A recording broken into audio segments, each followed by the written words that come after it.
बिस्मिल्लाहिर्रहमानिर्रहीम। अस्सलाम वालेकुम। आप देख रहे हैं ल्यूमिश लाइफस्टाइल। आज मैं आपको कोफ्ता पुलाव की बहुत ही मज़ेदार रेसिपी बताने जा रही हूँ, जिसे बनाना बेहद आसान है और बहुत जल्दी बनके तैयार हो जाती है। लेकिन उससे पहले अगर आपने मेरे चैनल को लाइक नहीं किया तो इसे लाइक कर लें, सब्सक्राइब कर लें और बेल आइकॉन को प्रेस करना बिल्कुल ना भूलें, ताकि आने वाली वीडियोज़ आपको टाइम से मिलती रहें। फैमिली फ्रेंड्स के साथ वीडियोज़ को शेयर करें और कमेंट सेक्शंस में कमेंट्स देना बिल्कुल ना भूलें, ताकि मुझे मोटिवेशन मिले। तो चलिए स्टार्ट करते हैं। इसके लिए जिन जिन इंग्रेडिएंट्स की ज़रूरत है वो हैं कोफ्ते। ये मेरे पास चिकन के फ्रोज़न कोफ्ते हैं, जो कि तकरीबन 1 दर्जन है, यानी 12 अदद कोफ्ते हैं। इसके अलावा इसमें जाएगा 1 टेबलस्पून भर के अदरक लहसुन का पेस्ट, 1 कप चॉप की हुई प्याज। आप प्याज को स्लाइस में भी काट सकते हैं। कुछ खुश्क मसाले जाएंगे, जिसमें हाफ़ टी स्पून हल्दी, 1 टेबलस्पून नमक, 1 टेबलस्पून सुर्ख लाल मिर्च, 1 टीस्पून सौंफ, 2 अदद बादियान के फूल, 1 टीस्पून सफ़ेद ज़ीरा और साबुत गरम मसाला, जिसमें 1 दालचीनी का टुकड़ा है, 2 बड़ी इलायचियाँ हैं और साथ ही 3 से 4 लौंगे हैं। इसके अलावा इसमें आधा किलो जाएंगे बासमती राइस, यानी चावल, जिन्हें मैंने आधे घंटे के लिए भिगो कर रख दिया था, और इसमें हम डालेंगे आधा कप कुकिंग ऑयल। तो चलिए इस रेसिपी को स्टार्ट करते हैं। सबसे पहले आप एक पैन में हाफ़ कप कुकिंग ऑयल डाल देंगे और साथ ही इसमें प्याज शामिल कर देंगे और प्याज को गोल्डन ब्राउन कर लेंगे। ध्यान रहे कि चूल्हे का फ्लेम मीडियम होना चाहिए, वरना प्याज एकदम से जल जाएगी और हमारा पुलाव कड़वा हो जाएगा।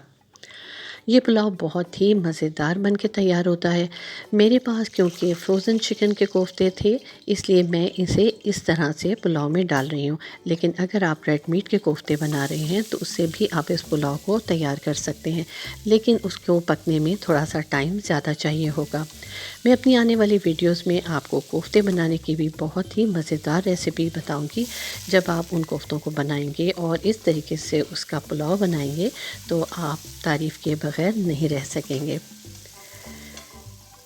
ये देखिए, मैंने प्याज को कुकिंग ऑयल में डालकर मिक्स कर दिया है। अब मैं उसे उस वक्त तक पकाऊंगी जब तक प्याज गोल्डन ब्राउन नहीं हो जाएगी। ये देखिए, हमारी प्याज गोल्डन ब्राउन हो गई है। इसमें तकरीबन क्वार्टर ग्लास पानी डालें और साथ ही अदरक लहसुन का पेस्ट शामिल कर दें और मसाले को भूनना शुरू कर दें। इस स्टेज पर आपने चूल्हे का फ्लेम स्लो कर देना है। अदरक लहसुन को प्याज के साथ मिक्स करें और भुनाई शुरू कर दें। भुनाई का अमल बहुत इम्पॉर्टेंट है, वरना हमारा फ्लेवर अच्छा नहीं आएगा।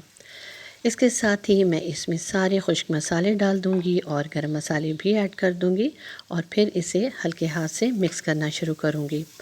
बिल्कुल स्लो फ्लेम पर मसालों को भूनें, ताकि मसाले ना जलें और इनका कच्चापन निकल जाए।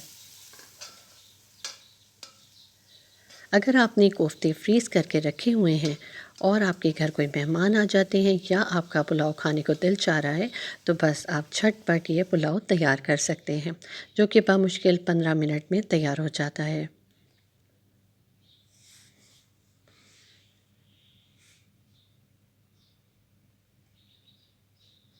मैं साथ ही इसमें 2 से 3 सब्ज़ मिर्चें भी डाल रही हूँ। अगर आप सब्ज़ मिर्चें नहीं डालना चाहती तो आप इसे स्किप कर सकते हैं।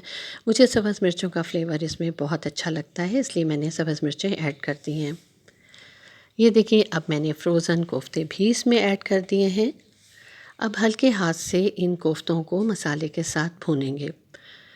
ध्यान रहे कि आपने बहुत हल्के हाथ से मसाले को मिक्स करना है, वरना कोफ्ते टूट जाएंगे।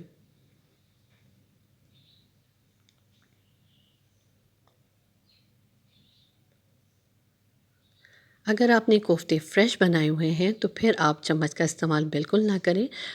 सिर्फ कोफ्तों को पैन में डालें और हल्के हाथ से कढ़ाई को पकड़कर या पैन को पकड़कर हिलाएं, वरना कोफ्ते बिल्कुल टूट जाएंगे। ये क्योंकि फ्रोज़न कोफ्ते हैं, इसलिए इनको टूटने में कोई प्रॉब्लम नहीं हो रहा, लेकिन मैं फिर भी बिल्कुल हल्के हाथ से इसे मिक्स कर रही हूँ। हमने उस वक्त तक इन्हें मिक्स करना है जब तक कोफ्तों का थोड़ा सा कच्चापन निकल नहीं जाता।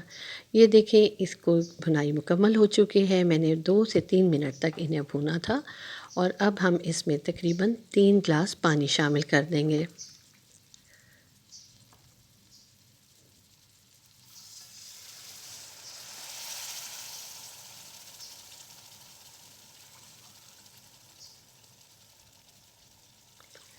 मसाले की बहुत ही ज़बरदस्त खुशबू आ रही है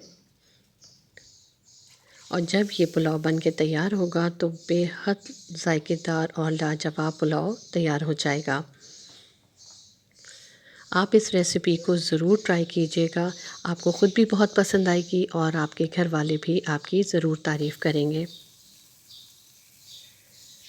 इसमें मैंने 3 ग्लास पानी शामिल कर दिया था और अब इसे इतना पकाना है कि पानी में उबाल आ जाए, यानी पानी बॉयल होना शुरू हो जाए।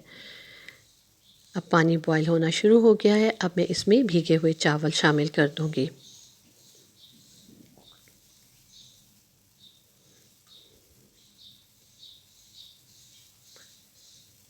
ये पुलाव रायते के साथ बहुत मज़ेदार लगता है।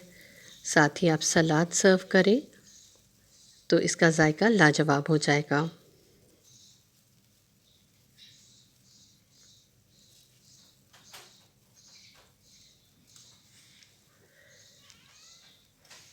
आप नमक की मिकदार अपनी पसंद के मुताबिक कम या ज़्यादा भी कर सकते हैं। आपने इसमें चम्मच ज़्यादा नहीं चलाना, बस इतना चलाएं कि चावल इसमें डूब जाएं और इसकी लिड कवर करके मीडियम फ्लेम पर इसे तकरीबन 5 से 7 मिनट के लिए पकाएं। हाफ़ टी स्पून गरम मसाला भी इसमें मैं शामिल कर रही हूँ, जो कि पिसा हुआ है।